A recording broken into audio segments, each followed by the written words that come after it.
ओं नमो भगवते वासुदेवाय। नमस्कार सज्जन वृंद। आज अध्याय आम आलोचना करवा ब्राह्मणर भिक मागिबा थली नाग साप पशिजा परी मनुष्य जीवन में किभली भाव में पाप पशि जाए और से पाप को दूर करने से पाप को बाहर करने किभली सत्संगर आवश्यकता पड़ी था से विषय आम आज आलोचना करवा। वाराणसी रे जड़े भिक्षार्थी ब्राह्मण थिले एवं प्रतिदिन से भिक्षा मागी तार परिवार प्रतिपोषण करती। यही थे से घर बाहर सका बाहरी भिक्षा करने विभिन्न स्थान बुली विभिन्न स्थान में से भिक्षा करते सन्धा है से घर को फेरवाई बाहर से जंगल रास्ता दे से आसुता जंगल रास्ता दे जा समय दैव बाणी है एक माने शून्य बाणी से शुणिले जे कौन कहुच्छी ना हे ब्राह्मण तू जदि आज घर को जीवु ताल तो स्त्री मर आदि घर को तो जदि न जाऊ ताल तू तू मरबू। ये कौन है ये कहीं जो शून्य बाणी शुणागला मु घर को गले मोर स्त्री मरीजे आदि घर को न फेरबी ताहले मु मरबी। तार यार ये कथार रहस्य कौन ब्राह्मण बहुत आश्चर्य होगला और क्या पचार ये प्रश्न से माने बहुत विचलित हो पड़ा। यही भाव में विभिन्न कथा से शुणा पाइला मन भितर विभिन्न प्रकार माने आशंका सृष्टि है जदि मु घर को जाए ताले मोर स्त्री मरीज। अच्छा स्त्री मरवाई कहीं मु दायी हेबी स्त्रीटा मरीज मोपाई मुझे घर को जीवी मोर स्त्री मरीज से मु कहीं दायी हेबी बरं भल हम मु मरीगले बरं भल हम कारण से स्त्रीर मृत्यु पाई मु कहीं दायी हेबी। यही भाव में विभिन्न प्रकार कथा से चिंता कला और जिते घर को घर आड़ को से अग्रसर होती विभिन्न कथा चिंता करू करू से तार आखि आगे नाची जाऊँगी तार सुंदरी स्त्रीर जो सुकुमारी स्त्रीर सुंदर मूर्ति तांकर सुंदर छवि एवं तांकर एक वर्षर जो निष्पाप कोमल शिशुटीर मुह ता आखि आगे उद्भासित होउची एवं से ज्ञानी गुणी भड़ी से ब्राह्मणटी केते कौन भावी जाउची ए जीवनर मूल्य कौन ए जीवनर मूल्य पानी फटका परी आज अच्छी तो काली की नहीं तेणु मु बरं मरीजा भल स्त्री बरं से पिलाट को मागी जाची से मनीष करदेव तापर से भावुची ना मुझे मरी जाए ताले मो स्त्री जदि द्वितीय विवाह करे ताहले मोर पिलाटी जो साबत बापा पाखर से अनाथ हो पचारे ना हतादार करेंगे जहाँफल मोर पिलाटी से अनाथ हो बरं भल हम से मरी जाऊ मु घर को फेरीजी बरं से मरी जाऊ एवं जहाँफल मु द्वितीय विवाह करी एवं से स्त्री हाथ में मोर पिलाटा को छाड़देवी तार दायित्व एवं से लालन पालन कर विभिन्न कथा से चिंता करी से तांकर अजाणत से कौन कला ना सेनक मुनि आश्रम जा पहुँचला जड़े मुनि थे से तांकर एक गछ मूल शिष्य मान विभिन्न उपदेश प्रदान करुले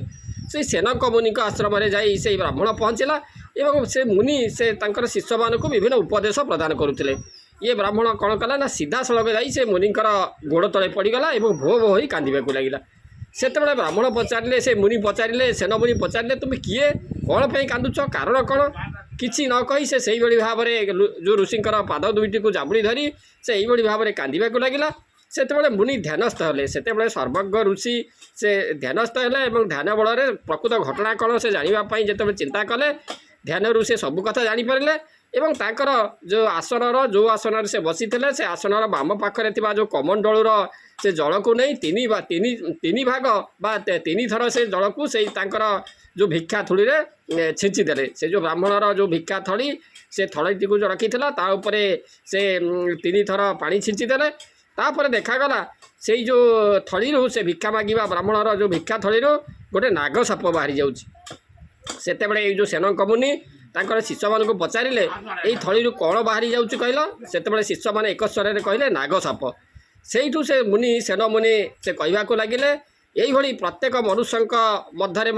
यही नाग साप रूपी विष बा पाप रूपी विष रही ताऊँ कौन ये जो ब्राह्मण जितेबले से जिते भिक मागिबा जाइला से किभली भाव में से विभिन्न स्थान से भिक्षा करिछि एवं भिक्षा करिबा परे से तांकर स्त्री आज अधिक तांकर रुटी एवं गुड़ देइथला एवं से कौन कला भिक मागी सारी से गोटे गछ मूल बसिला एवं सेठारे बसी से दुई पट रुटी खाइला एवं गुड़ खाइला तापर कौन अवशिष्ट से रुटी को गुड़ को से चाउल जो चाउल एवं गहम थिबा जो भिका थाली रे रखीदे से नदी को पानी पीवा को चलीगला।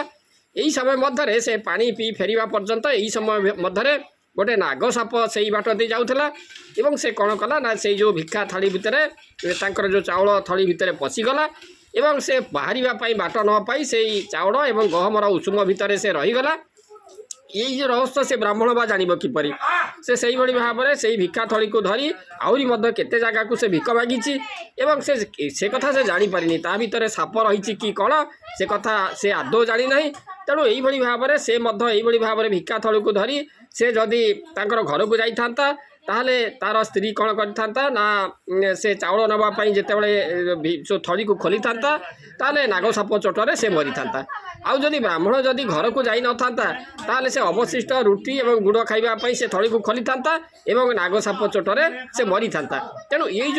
ଯଦି ସେ ଏଇ ଯେଉଁ ସତ୍ସଙ୍ଗକୁ ମୋ ପାଖକୁ ଯଦି ଆସିନଥାନ୍ତା ତାହେଲେ ତାର ସଂସାର ଛାରକାର ହୋଇଯାଇଥାନ୍ତା। ତେଣୁ ଏଇଭଳି ଭାବରେ ସେନଙ୍କ ମୁନି ତାଙ୍କର ଯେଉଁ ଶିଷ୍ୟମାନଙ୍କୁ ଏଇଭଳି ଭାବରେ ବୁଝେଇଲେ ଯେ ପ୍ରତ୍ୟେକଙ୍କ ମଧ୍ୟରେ ମନୁଷ୍ୟ ଜୀବନ ହେଉଛି ଏଇ ଭିକ ମାଗିବା ପରି ଏବଂ ସେ ହେଉଛି ତାଙ୍କର ବିଭିନ୍ନ ଦିଗରୁ ମଣିଷ ସ୍ୱପ୍ନ ଦେଖିବାକୁ ଲାଗେ ଏବଂ ନିଜର ସ୍ୱାର୍ଥ ପାଇଁ ସେ ବିଭିନ୍ନ ସ୍ଥାନରେ ଭିକ ମାଗେ, ବିଭିନ୍ନ ଜାଗାରେ ଭିକ ମାଗେ ବା ଗୁଜରାଣ ମେଣ୍ଟାଇବା ପାଇଁ ସେ ଅର୍ଥ ରୋଜଗାର କରେ, ବିଭିନ୍ନ ଉପାୟରେ ଅନୀତି ଉପାୟରେ ମଧ୍ୟ ସେ ଅର୍ଥ ରୋଜଗାର କରେ, ବଡ଼ ଲୋକ ହେବା ପାଇଁ ସ୍ୱପ୍ନ ଦେଖେ। এইভাবে অর্থ রোজগার করা মধ্যে বড় লোক হওয়া স্বপ্ন দেখা মধ্যে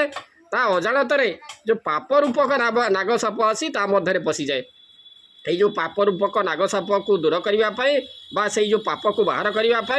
সৎসঙ্গ এবং সাধুসঙ্গর নিহাতি আবশ্যক রয়েছে। তেমন এইভাবে ভাবে যে সৎসঙ্গ আমার শঙ্করাচার্য আদি শঙ্করাচার্য কিন্তু ক্ষীণমপি সজ্জন সঙ্গতি একা ভবতী ভবান্নব তরণে নৌকা এ জীব সাধুসঙ্গ বিনু লভি ন পারে মোর তনু। তেণু এই যে সৎসঙ্গ বা এই সাধুঙ্ক পাখে বা এই যে সৎসঙ্গে যদি ব্রাহ্মণ পৌঁছি নথান্তা তাহলে কଣ হইতান্তা তাଙ୍କର জীবনর। তেণু সৎসঙ্গ এবং সাধুসঙ্গ প্রত্যেক সময় পাই প্রত্যেক যুগ পাই প্রত্যেক